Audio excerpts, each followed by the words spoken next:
Oi pessoal, eu sou o professor Otton e esse é o curso Firewall IP Tables no Linux. Aula 3, Tabela Filter. Esta aula consiste dos seguintes assuntos: uma introdução, política do firewall, possíveis ações, estados das conexões, navegar na web, traduções DNS, ping, remover uma regra, inserir uma regra no local desejado e um exercício. O centro do firewall no IP Tables é a tabela Filter. Esta é a tabela default do IP Tables. Por isso, ela não precisa aparecer nos comandos. Esta tabela é composta por 3 cadeias: input para os pacotes entrando, output para os pacotes saindo e forward para os pacotes encaminhados. Este desenho expressa bem o que é a tabela Filter em um host. Imaginem que a tabela Filter, na verdade, é a placa de rede do host. O que vem de fora, e neste caso é a internet, passa pela cadeia input da tabela Filter antes de ir para o kernel do Linux. O que sai do kernel do Linux em direção à internet passa pela cadeia output da tabela Filter antes de sair. E os pacotes que devem ser encaminhados, que não chegam ao kernel do Linux, passam pela cadeia forward da tabela Filter. Nesta aula, nós montaremos o firewall apenas em um host com uma placa de rede. Então nós precisamos estabelecer algumas regras e definir o comando IP Tables para cada uma dessas regras definidas. À medida que a gente avançar, um firewall de host será definido e nós lidaremos com os protocolos TCP, UDP e ICMP, além de alguns protocolos da camada de aplicação, como HTTP, DNS, SMTP e POP3. A política padrão do nosso firewall é proibitiva, ou seja, tudo a priori será proibido. Para que essa política seja implementada, nós precisamos de IP Tables em 3 comandos. IP Tables "-p maiúsculo input drop, IP Tables "-p forward drop e IP Tables "-p output drop. Que tal vermos como isso é implementado? Bem, estamos aqui em um terminal do Linux e vamos agora mudar as políticas das cadeias input, output e forward da tabela Filter. Primeiro vamos dar uma olhada em como estão essas cadeias. Para isso nós usamos o comando iptables "-l maiúsculo.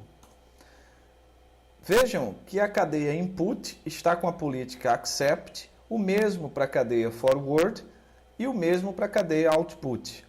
Como a nossa política é proibitiva, então nós vamos mudar as políticas das cadeias input, forward e output para drop.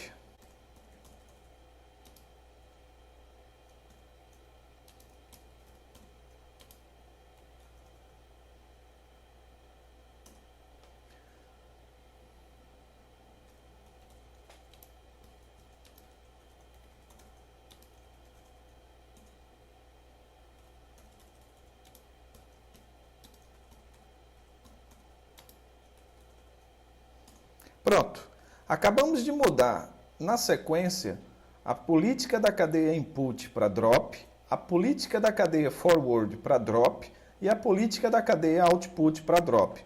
Vamos dar uma olhada em como estão as cadeias agora. Vejam que as 3 cadeias estão com a política drop. A partir de agora, tudo está negado a priori. Vamos testar com um simples ping.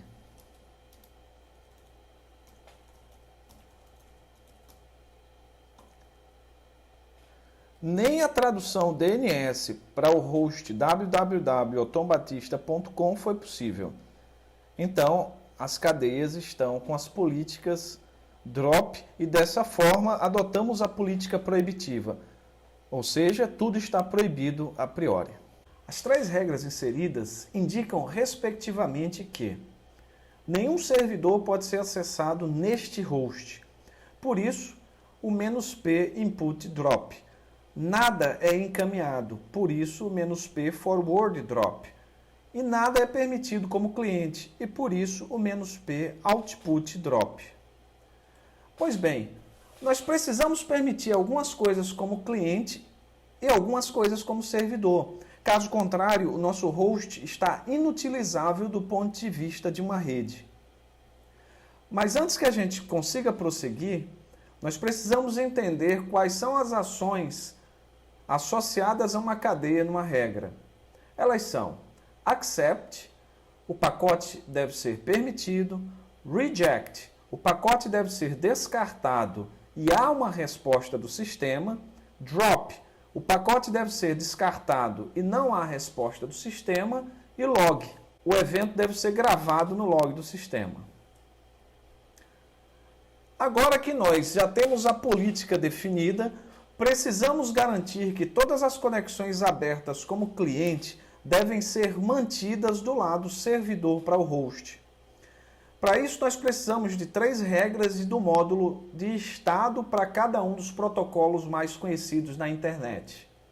As regras são iptables -a input, porque nós adicionaremos a cadeia input; -p TCP, porque é o protocolo que nós utilizaremos; -m state, porque estamos pensando nos estados do protocolo TCP na cadeia de entrada; -state established related; -j accept. Esta regra faz com que todas as conexões que foram abertas como cliente usando o protocolo TCP e tem as portas de resposta para este host sejam aceitas.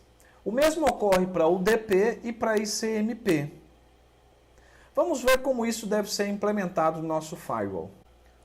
Depois de garantirmos que a política proibitiva foi aplicada às cadeias da tabela filter, agora precisamos fazer com que TCP, UDP e ICMP aceitem as portas de resposta de todas as conexões que foram feitas como cliente. Para isso, nós utilizaremos o módulo state para cada um dos protocolos na cadeia input. E os estados estabelecidos e relacionados desses três protocolos devem ser aceitos na cadeia input da tabela filter.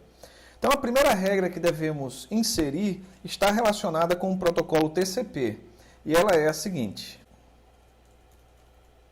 iptables -a input, -p TCP, -m state, -, state established related. Aqui vale salientar que se você colocar um espaço em branco depois da vírgula, o iptables retornará um erro.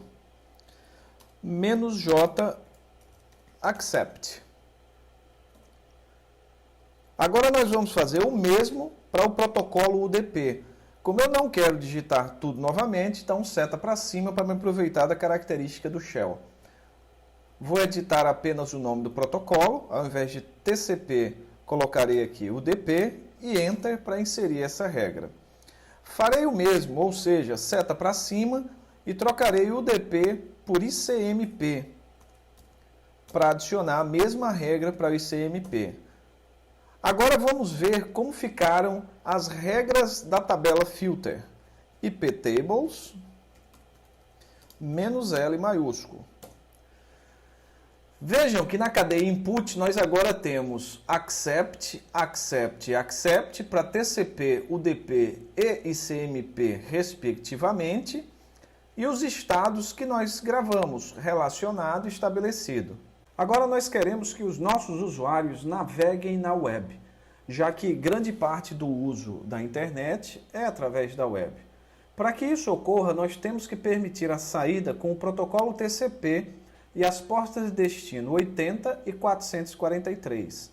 80 para HTTP e 443 para HTTPS ou seguro. As regras são iptables-a output, porque nós precisamos permitir isso na saída, -p TCP, -- deport 80. É exatamente a porta de destino do protocolo TCP que o HTTP usa, que é a porta 80, e -j accept. O mesmo devemos fazer para a porta de destino 443, que é a porta do HTTPS. Desta forma, nós conseguimos permitir que os clientes naveguem na web. Vamos ver como é a implementação disso no nosso firewall. Depois de fazermos com que o iptables aceite na cadeia de entrada da tabela filter todas as conexões que já estão estabelecidas ou relacionadas para os protocolos TCP, UDP e CMP, precisamos fazer com que ele permita alguns protocolos na saída. Normalmente o usuário deseja navegar na internet. E aqui eu já tenho o Firefox pronto para mostrar o que ocorre se nós tentarmos navegar agora. Digitarei o endereço do meu site, www.otombatista.com, e Enter. O Firefox não consegue recuperar a página. Isso ocorre porque o iptables está bloqueando a saída dos protocolos HTTP e HTTPS.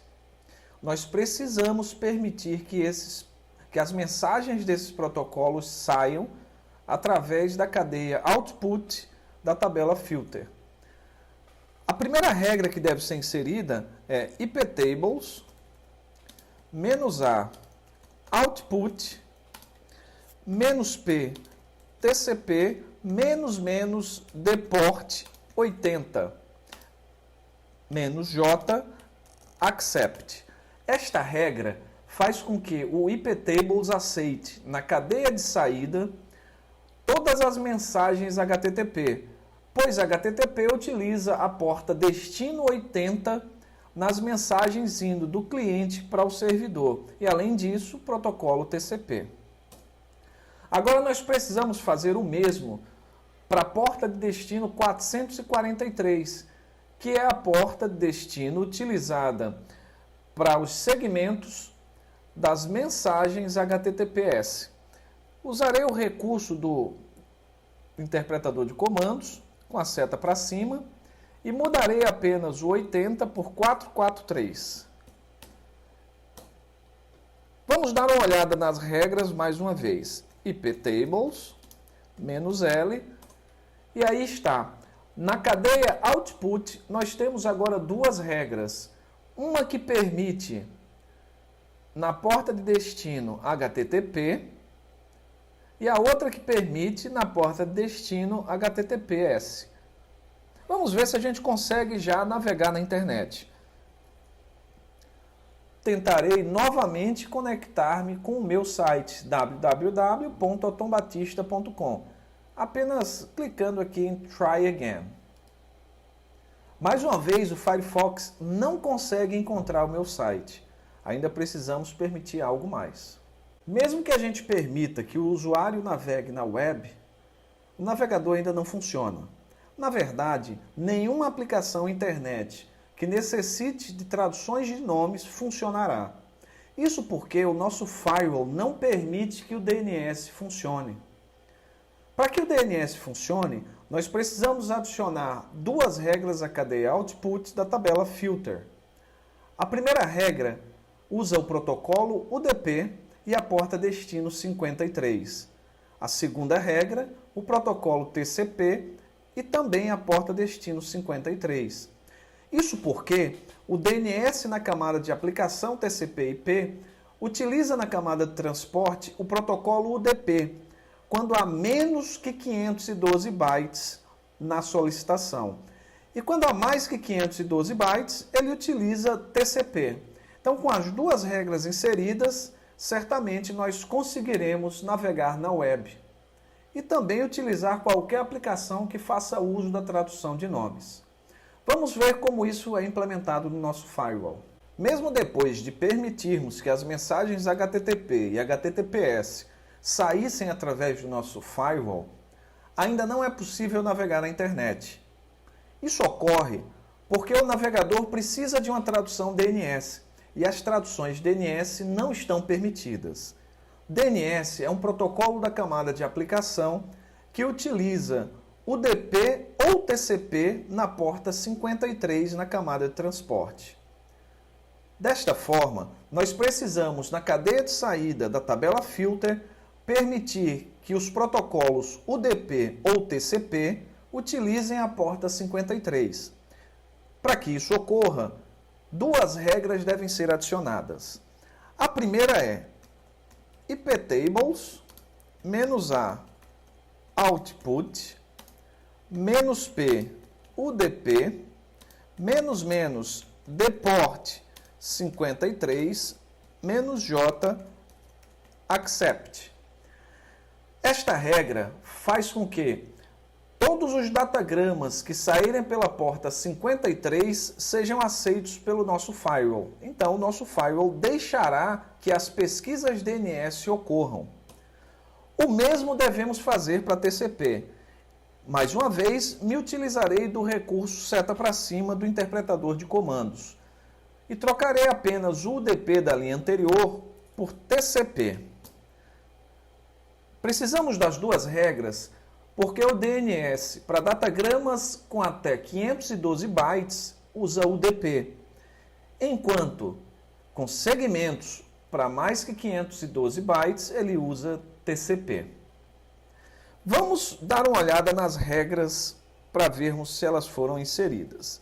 iptables -l, e agora nós temos 4 regras na cadeia output. E as duas últimas são as permissões para a pesquisa DNS. Observem que DPT está domain. Vamos tentar navegar na internet agora. Mais uma vez, eu apenas clicarei no Try Again. E ele está fazendo uma pesquisa e transferindo o meu site. Então, agora, com o HTTP, o HTTPS e o DNS permitidos, os usuários conseguem navegar na internet a partir deste host. Alguns administradores de sistema utilizam o comando ping para saber se determinados sites em uma rede estão ligados. Só que no nosso firewall, este comando não funciona, porque nós não permitimos que o protocolo ICMP, que é a base do comando ping, funcione na cadeia output. Para que ele funcione, nós precisamos adicionar a regra iptables -a output -p ICMP -j accept. Depois de inserida essa regra, o comando ping passa a funcionar. Vamos ver como isso é implementado no nosso firewall. Em alguns momentos, um administrador de um site precisa ver se ele está no ar. Uma das formas de ver isso é utilizando o comando ping. Por exemplo, se eu digitar ping www.otombatista.com, se meu site estiver no ar, ele deveria responder. Só que nós temos um problema com o nosso firewall. Ele não permite que os pacotes ICMP saiam deste host. Então, se eu quiser utilizar o comando ping, eu preciso fazer com que o firewall permita que esse comando seja utilizado. Isso é bastante simples, porque basta adicionar uma regra na cadeia output da tabela filter. E a regra é essa: iptables -a output -p ICMP -j accept. Feito isso, vamos dar uma olhada nas regras. iptables -l. A última regra da cadeia output agora é o accept para o protocolo ICMP. Se nós repetirmos o ping, então ping www.otombatista.com, ele agora vai funcionar. Então está aí a resposta do ping e uma regra foi adicionada à cadeia output da tabela filter. No iptables também é possível remover uma regra. Para que a gente consiga remover uma regra, antes precisamos listar as regras com os números das linhas precedendo as mesmas. O comando que faz isso é iptables -l --line number. Descoberta a regra que nós queremos remover, basta utilizar iptables -d, o nome da cadeia, e o número da regra.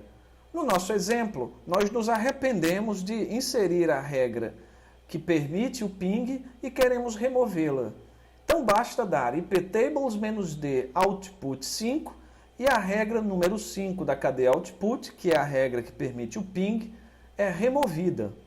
Vamos ver como isso é implementado no nosso firewall. Agora vamos supor que o administrador arrependeu-se de permitir que os usuários consigam utilizar o comando ping e deseje não mais permitir que esse comando seja utilizado. Assim sendo, ele precisa remover a regra que permite o ping na cadeia output da tabela filter. A primeira coisa que o administrador deve fazer é listar as regras com os números das linhas das mesmas. O comando para isso é iptables -l line number. A regra que contém a permissão do CMP na cadeia output da tabela filter tem o número 5. Basta o comando iptables -d output 5 e esta regra será apagada. Para verificarmos se realmente a regra foi apagada, iptables -l. E agora nós não mais permitimos que o ping seja utilizado pelos usuários. Vejam só, ping www.otombatista.com.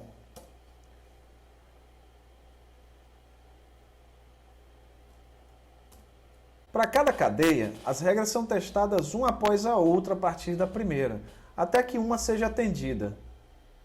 Quando essa regra é atendida, nenhuma outra regra depois dela é testada e a política padrão não é aplicada. Caso todas as regras sejam testadas e nenhuma seja atendida, a política padrão da cadeia, neste caso, é aplicada. Para nós, essa política é proibitiva. Um administrador pode desejar inserir uma nova regra em um local determinado, ao invés de no último local, como a última regra. Para que ele faça isso, antes ele tem que listar as regras com seus respectivos números, escolher o local pelo número e inserir a regra no local desejado. Todas as regras a partir do local de inserção são automaticamente deslocadas. No nosso exemplo, nós adicionaremos duas regras, uma para SMTP e outra para POP3. E elas devem aparecer na cadeia de saída antes das regras do DNS e depois das regras do HTTP e HTTPS. Antes de qualquer coisa, as regras são listadas com seus respectivos números de linhas. Depois, basta inserir nos locais desejados as duas novas regras. Estas regras são iptables -i output 3, -p tcp, -deport 25, -j accept. O -i output 3, porque esta será a terceira regra da cadeia output, -p tcp, -deport 25, -j accept, porque nós queremos permitir clientes SMTP no nosso host. A segunda regra é iptables -i output 4, -p tcp, -deport 110, -j accept. O -i output 4, porque esta será a quarta regra da cadeia output, -p tcp, -deport 110, -j accept, porque os clientes que utilizam POP3 neste host devem ser permitidos. Vamos ver como fazer isso no nosso firewall. Agora, o administrador deseja permitir que os usuários utilizem clientes de e-mail. Desta forma, os protocolos SMTP e POP3, que utilizam TCP respectivamente na porta 25 e 110, sejam permitidos. Só que, além de permitir, o administrador quer que essas regras apareçam na lista de regras logo após a permissão do HTTP e do HTTPS. Então, a primeira coisa que se deve fazer é listar as regras com os números de linhas. Para isso, iptables -L line number. A regra 2 é a regra limite para que o administrador insira as novas duas regras. Então, nós queremos inserir, na verdade, no local da regra 3. Se a gente não tivesse um recurso para inserir no local correto, as regras 3 e 4 teriam que ser apagadas, as duas novas regras inseridas e as regras que estavam na 3 e 4 reinseridas após a permissão do SMTP e POP3. Ao invés dessa confusão toda, o objetivo foi realmente confundi-los, nós podemos simplesmente fazer assim: iptables -i output 3 -p tcp -deport 25 para SMTP -j accept. Listarei as regras novamente para vermos o que essa inserção causou.